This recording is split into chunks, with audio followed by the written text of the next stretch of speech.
Pendant des décennies, des établissements scolaires et universitaires ont été le théâtre de violences et de barbarie. En vue de corriger cette image, l'Association ivoirienne des Nations Unies, AINU, décide de mettre sur pied la cellule de réflexion estudiantine de l'AINU dans les universités. Objectif, permettre aux élèves et étudiants d'apprendre et d'étudier dans un environnement sain et paisible.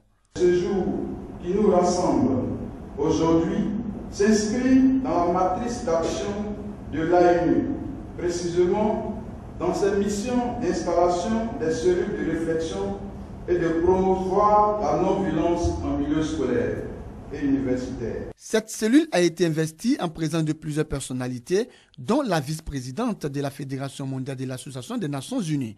Jeannette Edna Nyame-Philippe est venue du Ghana pour la circonstance. Les autorités universitaires et la marraine de la cérémonie ont exhorté élèves et étudiants à privilégier les études et l'excellence à l'université. Message bien perçu par la cellule de l'Association ivoirienne des Nations Unies de l'Université Félix Houphouët-Boigny de Cocody.